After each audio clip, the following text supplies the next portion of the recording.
네, 이번 시간에는 지난 시간에 이어서 피고적격에 대한 교재 같이 보도록 하겠습니다.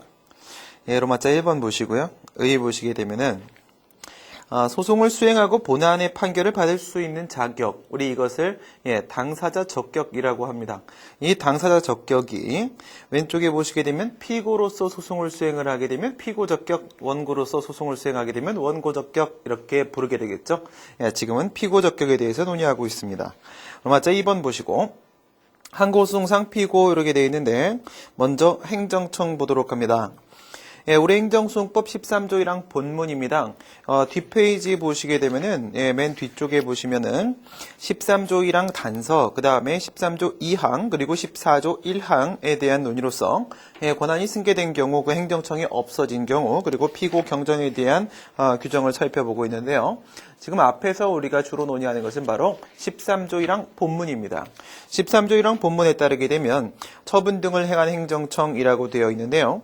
그 밑에 근거를 보시면 이것은 누가 원래 돼야 되는 거예요? 국가나 공공단체가 피고가 돼야 되는 것이죠. 그렇죠? 사람이 피고가 돼야 되는데 그것이 아니라 효율적인 소송 수행 그리고 효과적 재판 통제라는 측면에서 예외적으로 행정청의 당사자 능력을 인정하고 피고 적격으로서 당사자 적격을 인정하는 무엇이다 위에 특례 규정이다 이거예요. 특례 규정이다. 13조 1항 본문 이것이 38조 1항에서 이제 무효등항해송 쪽으로 38조 2항에서 부작위협항해송 쪽으로 준용되고 있기 때문에 이제 제목이 취소송상 피고적격이 아니라 항고소송상 피고적격이 되는 거죠. 피고적격은 이래요. 그런데 우리 원고적격 얘기할 때는 취소송은 12조 1문, 무효등항해송은 35조, 부작위협항해송은 36조에 별도의 원고적격 규정을 두고 있기 때문에 거기서 이제 취소송상 원고적격 이런 식으로 제목을 따지만 피고적격은 항고소송 전부 다 동일하기 때문에 항고소송상 피고적격 이렇게 잡았습니다. 그 다음에 처분 등을 행한 행정청 이렇게 되어 있는데 여기서 이제 또 다시 처분과 등을 이제 분리를 한번 시켜보시게 되면 처분 등에 대해서 항고소송을 제기한다고 했을 때 처분에 대해서 항고소송을 제기한다면 그리고 그 등은 뭐죠? 행정심판의 재결이죠. 무엇을 근거로? 행정소송법 2조 1항 1호에 따르게 되면 등은 뭐예요? 행정심판의 재결이니까 재결에 대해서 항고소송을 제기할 때 이렇게 두 가지 구분하시고요. 처분 등을 행한 행정청이 바로 피고가 된다라고 하게 되면 처분에 대해서 항고소송을 제기하게 되면 처분을 행한 행정청 되는 거고 등에 대해서 항고소송, 재결에 대해 항고소송 제기하게 되면 재결을 행한 행정청 이건 누구? 합의제 행정관청으로서 행정심판위원회 되겠습니다. 그 다음에 행정청 보도록 합니다. 로마자 3번에서 행정청 나오고요. 로마자 4번에서 처분 등을 행한 행정청 이렇게 나옵니다. 우리 체계도를 가지고 봤을 때 이 행정청에 대한 문제는 행정청이란 과연 무엇인가라고 했을 때 그것이 조직법상 행정청인가 작용법상 행정청인가 이런 논의해 봤었습니다. 이제 여기서 이제 작용법상 행정청이라고 해서 조직법상 행정청을 배제시키는 건 아니에요. 그렇죠? 플러스 알파가 뭐다? 기능적 의미 행정청. 그렇죠? 조직법상 행정청과 기능적 의미 행정청 추가해서 여기까지를 우리가 작용법상 행정청이다 이렇게 얘기한다고 했습니다. 행정청 이제 그런 얘기하고 있는 거고요. 우리 행정소송법 2조 2항 보시게 되면 행정청에 대한 규정을 두고 있고 또한 행정심판법 2조 4호나 행정절차법 2조 1호에 보시게 되면 또한 행정청에 대한 규정을 두고 있는데 세 개는 다 대동소이합니다. 근데 지금 우리가 논의하고 있는 것은 항고소송, 행정소송 얘기하고 있기 때문에 행정소송법 2조 2항 보시면 되겠습니다. 2항에 따르게 되면 행정청에는 어떤 것들이 포함된다고 되어 있어요? 법령에 의하여. 이 법령에 의하여라는 표현은 뭐죠? 법령에 의하여라는 것은 바로 그와 같은 권한의 귀속점 이전을 동반을 할 때는 반드시 법적 근거 있어야 된다 그런 말이에요. 법령에 의하여 심화학습 할까요? 들어가 보시게 되면 옆에 써놓으시고요. 행정권한 법정주의입니다. 행정권한 법정주의 그렇죠? 헌법 96조. 이제 법령에 의하는 표현이 들어간 거고 행정권의 위임 위탁받은 행정기관이나 공공단체에는 지방자치단체뿐만 아니라 기타 공법상 법인 포함되어 있고 그 기관, 공공단체에 속한 기관 그리고 사인은 당연히 자연인과 사법인 포함합니다. 이 사인 부분이 뭐예요? 옆에 써놓으시고요. 공무수탁 사인 되는 겁니다. 공무수탁 사인. 이제 지금 밑줄 그어져 있는 부분이 바로 뭐냐면 이 밑줄 그어져 있는 부분이 기능적 의미 행정청이에요. 그러니까 지금 이 2조 2항은 뭐라고 하는 거냐면 행정청이라는 것은 조직법상 행정청은 당연히 포함되는 것이고 더불어서 기능적 의미 행정청도 포함된다라고 규정을 하고 있는 거예요. 그럼 뭐예요? 합쳐버리게 되면 작용법상 행정청이다 이렇게 되겠네요. 그래서 이제 2번이 작용법상 행정청입니다. 예, 조직을 대표하고 내부적 의사를 결정하고 외부적 의사표시 권한을 갖고 있는 행정기관, 행정기관들 중에서 이와 같은 특징을 갖고 있으면 우리 그것을 행정청이라 말합니다. 근데 그때 행정청은 무슨 행정청? 조직법상 행정청. 그쵸? 뿐만 아니라 공무를 수행하는 범위 내에서 행정청 지위가 인정된다. 그러니까 공무수행이라는 기능을 하고 있다라고 하면, 예, 처분을 발령하고 있다고 하면 그건 이제 행정청 인정한다는 거죠. 이 부분이 바로 뭐다? 기능적 의미의 행정청. 합의 작용법상 행정청. 3번이 이제 바로 조례에 대한 항고송을 들어가고 있는데요. 여기 옆에다가 써놓으세요. 공무수탁사인이라고 써놓으세요. 공무수탁사인. 왜 이런 말씀을 드리는 거냐면, 예, 공무수탁사인은 위에서 작용법상 행정청이라고 했는데 그 작용법상 행정청에는 조직법상 행정청하고 기능적 의미 행정청하고 두 개가 포함돼요.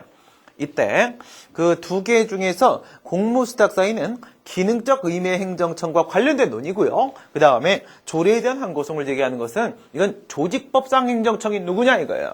다시 공무수탁사인은 기능적 의미 행정청을 인정할 수 있겠느냐 이런 문제고, 조례에 대한 항고송은 조직법상 행정청이, 예, 의결기관으로서 지방의회하고 그다음 집행기관으로서 지자체장 등, 예, 둘 중에 누가 조직법상 행정청이냐 이런 문제가 되는 겁니다. 예, 그다음 조례에 대한 항고송 들어가 보도록 합니다.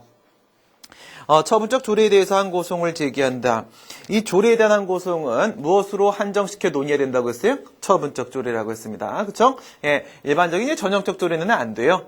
전형적 조례 왜 안 된다고 배웠어요? 행정소송의 한계에서 규범 통제는 구체적 사건에 대한 문제가 아니기 때문에, 그래서 사법 본질에 따른 한계에 해당한다. 행정소송 제기할 수 없다. 어느 테마 가보시면 된다고요? 행정소송의 한계 테마 가보시면 됩니다. 얘는 요건 이제 형식은 조례이지만 실질은 처분이다. 처분적 조례, 처분이기 때문에 항고송 대상에 잡아주시고, 이때 피고가 누가 되는 것이냐 했을 때 이제 의결기관 지방의회, 집행기관 지자체장 및, 예, 교육감 이렇게 되어 있는데요.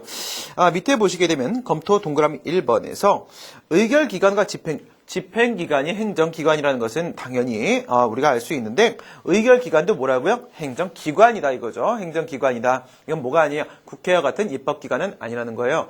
둘 다가 행정기관이니까 행정기관 중에 하나가 행정청인데 이 둘 중에 누가 행정청이냐? 무슨 행정청? 조직법상 행정청이냐? 이런 문제예요. 예, 판례 보시게 되면 지방자치단체의 내부적 의결기관으로서 지방자치단체의 의사를 외부에 표시할 권한이 없는, 거기 밑줄 보시고요. 외부에 표시할 권한, 예, 외부에 표시할 권한이 있어야지만 행정청이다라고 말하는 건데, 이 외부 표시 권한이 없는 지방의회가 아니라, 외부 표시 권한 없으면 행정청 아니라 지방자치단체의 집행기관으로서 조례에 효력을 발생시키는 공포권, 공포권 밑줄 그으시고, 이게 뭐야? 조례공포권, 조례공포권, 이게 바로 뭐다? 외부적 의사표시 권한이다 이런 거죠. 그래서 이 공포권 갖고 있는 몇 조예요? 26조죠. 예, 지방자치법 26조에 근거해서 조례공포권 가지는 지방자치단체장이 바로 처분적 조례에 대한 항고송을 제기했을 때 피고, 이렇게 한다 이겁니다. 피고. 검토 보도록 합니다. 예, 집행기관이다 이거죠. 집행기관. 의결기관, 집행기관 모두 우선 행정기관이고, 행정청은 외부적 의사표시권을 가져야 되는데, 조례에 있어서의 외부적 의사표시 권한은 조례 공포권을 말하는 것이기 때문에 집행기관이다. 그럼 이제 밑에 집행기관에서 다시 일반 사무하고 교육 및 학예관 사무하고 구분 지으시라고 했습니다. 이때 일반 사무에 대한 집행기관, 일반 집행기관, 교육 및 학예관 사무에 대한 집행기관, 특별 집행기관, 일반 집행기관은 지방자치단체장, 그리고 특별 집행기관은 바로 교육감, 이렇게 합니다. 지자법 26조하고 지교자법 14조에 나와 있다 이거죠. 그래서 우리 지난번에 예를 들을 때 어떻게 들었냐면, 두밀분교 폐지 조례에 대해서 항고송을 제기한다면 누가 피고다? 두밀분교 폐지 조례는 경기도 조례라고 했죠. 이때 경기도 조례니까 누구하고 우선 먼저 대립을 해줘야 돼요. 경기도 의회, 의결기관 경기도 의회 한번 등장시키고, 그 다음에 이 오른쪽에 누구를 잡은 게 아니죠. 예, 경기도지사가 나오는 게 아니라 경기도 교육감이 나오는 거라고 했습니다. 여기서 경기도지사가 아니라 경기도 교육감이 나오는 이유는, 예, 두밀분교 폐지조례는 교육기관과 관련된 문제로서 교육사무 문제니까 그때 집행기관은 특별집행기관 교육감이 되는 것이다. 이런 내용이라고 했었습니다. 그 다음에 지방의회 의장 불신임 등에 대한 항고송. 이제 여기서 등, 이건 뭐냐면 지방의회 의장, 부의장에 대한 불심 의결뿐만 아니라, 예, 특히 문제는 뭐가 많이 나와요? 예, 여기는 징계 제명 의결, 이게 많이 나옵니다. 행정고시도 이게 출제가 됐다고 했었어요. 의사결정, 의사표시 모두 다 지방의회에 의해서 행해진다. 여기 누가 개입하지 않아요? 지방자치단체장이나 교육감이 개입하지 않습니다. 집행기관이 개입하지 않기 때문에 이때는 지방의회가 그냥 피고가 된다. 조례가 아니에요. 그 다음에 로마자 4번 보시게 되면 처분 등을 행한 행정청. 방금 전까지 한 건 뭐죠? 행정청. 행정청에는 뭐가? 조직법상 행정청이랑 기능적 의미 행정청이. 그럼 누가 행정청이야? 라고 했을 때 공무사 사이는 누가 기능적 의미 행정청이야? 그 다음에 조례에 대한 항고성은 누가 조직법상 행정청이야? 행정청이 누구야? 라는 문제였었습니다. 지금 얘기하는 것은요. 처분 등을 행한 행정청이라고 13조 1항 본문. 근데 이 처분 등을 행한 행정청이 뭘까? 처분 등을 행했다?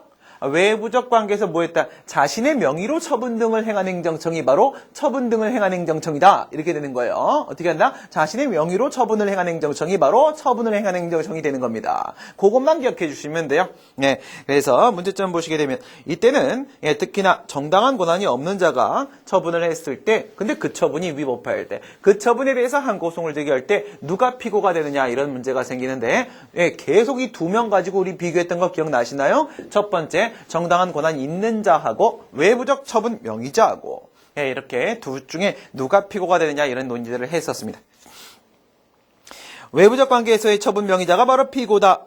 정당한 권한 유무와 관계없이 외부적 관계에서 자기 명의로 이루어졌으면 그 명의 들어간 사람이 바로 피고가 된다.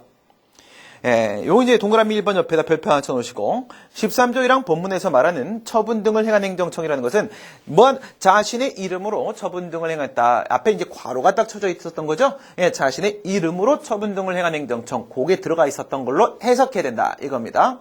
그 다음 밑에 이 문제는 결국 주체상 하자. 주체상 적법 요건 문제지. 정당한 권한 유무 있냐 없냐 이런 문제는 소송 요건으로서 피고 적격의 문제가 아니고 본안 요건으로서 주체상 하자 유무에 대한 문제일 뿐이다. 따라서 피고 적격과 하등의 관계 없어요. 이렇게 합니다. 그 다음 권한 위임과 내부 위임과 권한의 대리 이렇게 세 가지 상황을 우리가 살펴봤었고요.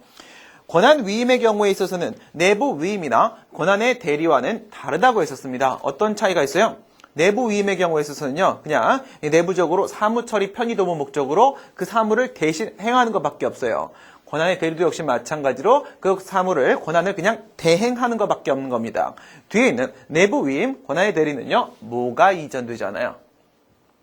권한 배분 관계에 변경이 없어요. 권한의 기속점에 이전이 없어요. 어디에만 있어? 권한 위임에만 있습니다. 그래서 판례 넘어가 보시게 되면 항고소송은 중요한 얘기 나옵니다. 원칙적으로 소송의 대상인 행정처분 등을 외부적으로 그의 명의로 행한 행정청이 피고로 된다. 밑줄.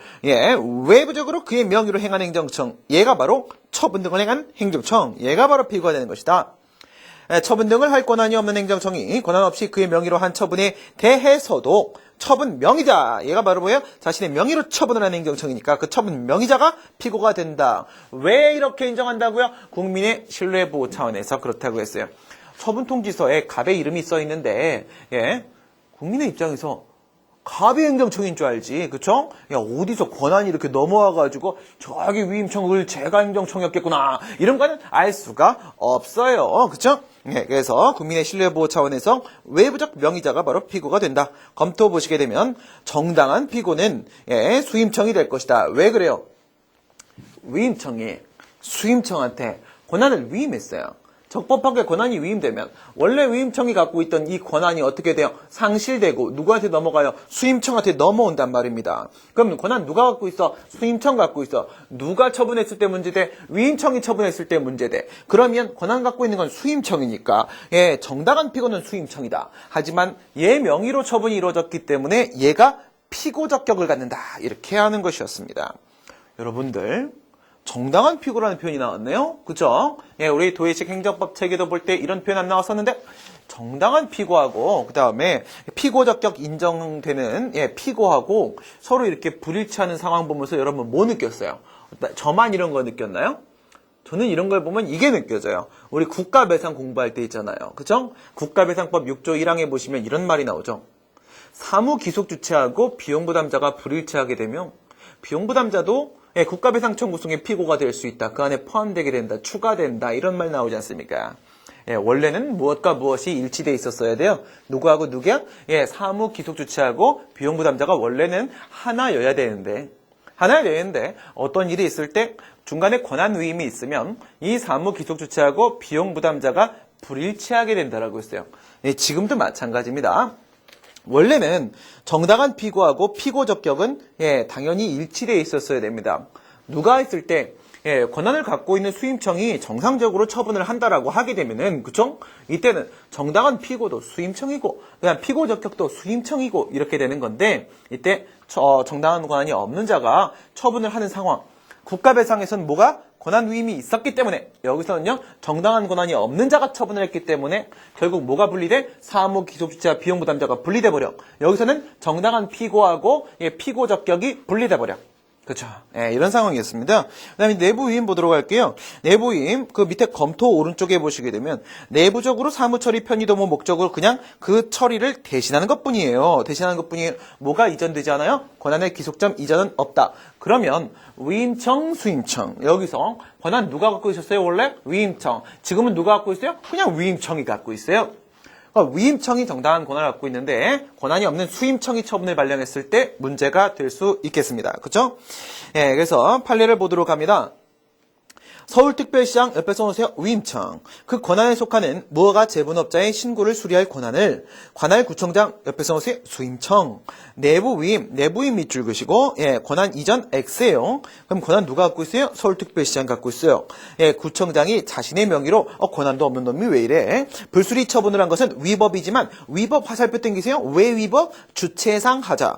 위법한 건 맞지만 그러니까 다투겠죠? 위법하니까 불수리 처분에 대해서 행정소송은 이건 당연히 항고소송. 그 처분을 대상으로 하니까요. 그 처분을 한 구청장 얘가 누구예요? 수임청. 권한 있어요? 없어요. 피고로 해야 되는 것이지 뭐야? 피고 누구라? 외부적 처분 명의자가 되는 것이지 서울특별시장 누군데요? 정당한 권한자. 정당한 권한자가 피고가 되는 것은 아니요 라고 했습니다. 그치?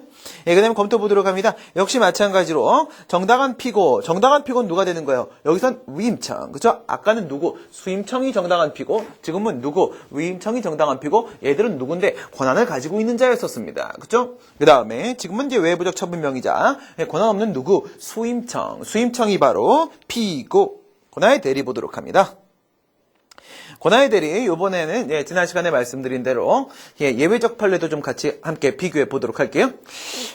권한의 대리의 경우에 있어서 권한의 대리도 검토 부분을 보시게 되면 사실상 권한을 대행하도록 대리권 수여하는 것에 불과하다. 옆에 써놓으세요. 이건 뭐예요? 권한의 귀속점 이전 동반 X, 권한의 귀속점이 이전되는 게 아닙니다.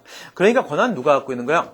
여기는 위임청, 수임청, 구도가 아니고 피대리청, 대리청, 구도입니다. 이때 권한의 귀속점이 이전되는 게 아니기 때문에 원래 그대로 누구? 피대리청이 권한을 가지고 있겠네요. 판례를 보시게 되면 이때 이제 대리청이 대리관계 표시도 없이 자기 맘대로 자기 명의로 막 처분할 때 이럴 때 문제가 되는데 그 납입고지권자 명의가 농어촌 진흥공사로 되어 있고 달리 대리관계에 표시가 되어 있지 아니하므로 그 처분을 외부적으로 한 행정청은 농어촌 진흥공사다. 이 농어촌 진흥공사가 누가 되는 거예요? 대리청. 권한 있어요? 없어요. 농어촌 진흥공사에게 정당한 권한이 있는지 여부를 불문하고 불문 없어요. 처분의 취소를 관한 항고소는 취소송. 피고는 누가 된다? 외부적 처분명의자 농어촌 진흥공사 이렇게 됩니다. 이게 이제 원칙적 판례예요. 다음 페이지 결론부터 먼저 내리시게 되면 역시 마찬가지로 정당한 권한은 누구? 피대리청. 그 다음에 피고는 누구? 외부적 처분명의자 대리청. 이렇게 되는데 그 밑에 각주에 있는 판례를 우리 한번 같이 보도록 할게요. 각주 판례 보도록 합니다.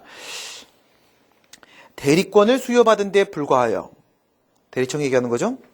자신의 명의로는 행정처분을 할 권한이 없는 행정청. 주체상 적법 요건을 충족 못 시킨다는 거죠.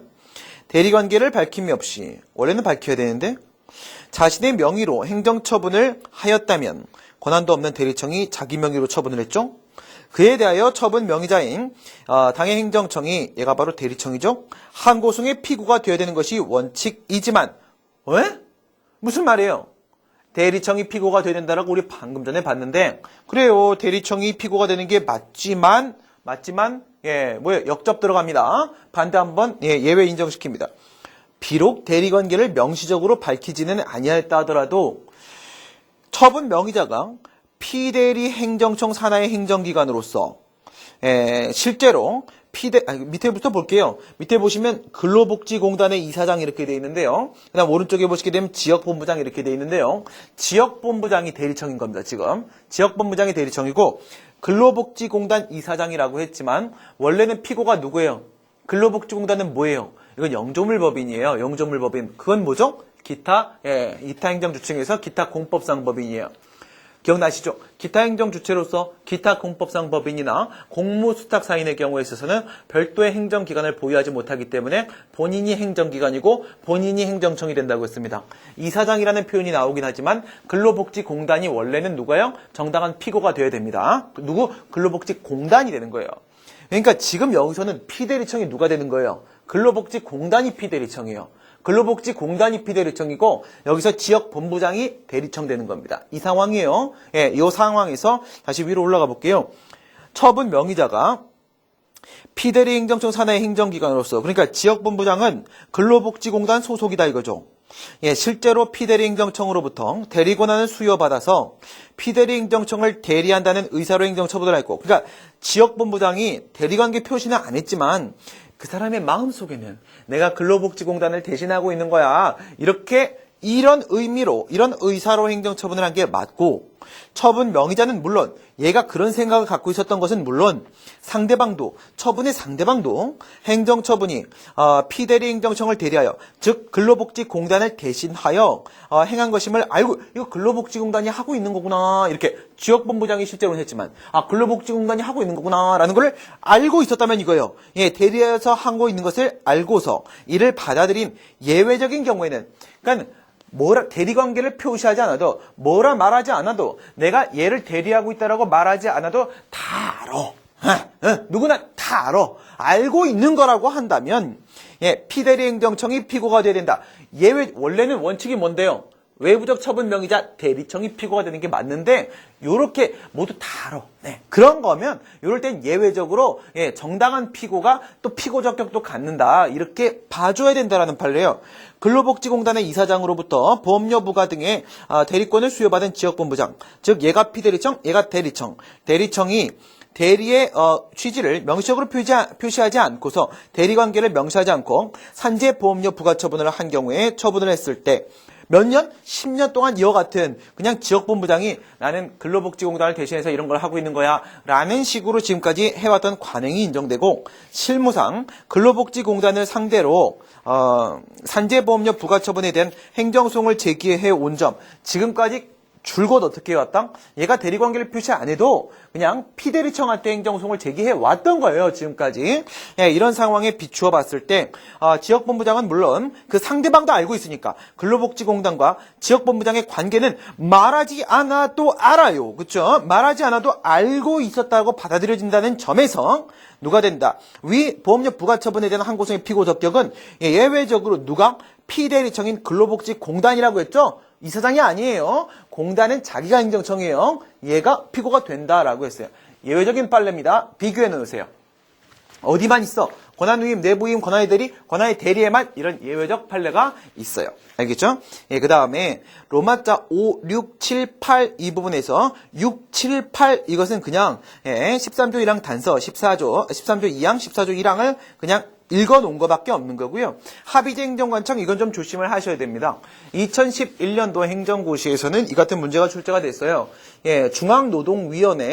중앙노동위원회를 상대로 소송을 제기하는 게 아니라 중앙노동위원회 위원장을 상대로 해야 된다. 이런 문제가 사례 문제 출제가 됐습니다. 요건 이제 노동위원회법 27조 밑에 보도록 합니다. 73번 각주 보시게 27조 1항 밑에 각주 한번 보시게 되면은 중앙노동위원회의 처분에 대한 소송은 중앙노동위원회가 아니라 중앙노동위원회 위원장을 피고로 해서 제기해야 된다라고 되어 있습니다. 위원장 동그라미 붙여놓으세요. 동그라미 위원장. 중앙노동위원회가 합의제행정관청 맞습니까? 행정심판위원회처럼 합의제행정관청이 맞아요? 감사원처럼 합의제행정관청이 맞습니까? 공정거래위원회처럼 합의제행정관청이 맞아요? 행정청의 지위가 인정됩니까? 된다고요. 이 같은 27조 규정이 없었으면 중앙노동위원회도 합의제 행정관청으로서 행정청 지위 있기 때문에 얘를 상대로 소송 제기하는 게 맞아요. 맞는데 개별법에 이렇게 별도의 규정이 있기 때문에 어쩔 수 없이 위원장을 상대로 소송을 제기된다라는 예외적인 상황입니다. 원칙에서는 독임제 행정청, 예를 들어서 지방자치단체 장의는 중앙행정기관과 같이 한 명으로 구성되어 있는 독임제 행정청 외에도 합의제 행정관청 역시도 행정청입니다. 그래서 피고의 지위 인정될 수 있는데 합의제 행정청임에도 불구하고 중앙노동위원회 위원장은 예외예요. 예외. 그 다음 마지막 13조 1항 단성. 만약에 권한 승계가 있으면 승계한 행정청이 피고가 된다. 당연한 얘기죠. 행정청이 소멸됐으면 행정청이 이제 없어졌으니까 그러면 그 행정청이 있을 때 위법한 처분했는데 참아야 돼? 없어졌으니까? 그런 건 아니죠. 그렇죠? 그래서 이때는 국가나 공공단체가 피고가 되고 피고를 잘못 지정했다고 해서 바로 각하시킬 것은 아니고 피고 경정을 허가할 필요가 있다. 여기까지 우리 살펴봤네요. 체계도에 이어서 우리 교재까지 다 같이 한번 확인해 봤습니다. 지금까지 피고 적격에 대해서 살펴봤습니다. 수고들 많이 했습니다. 수고하셨습니다.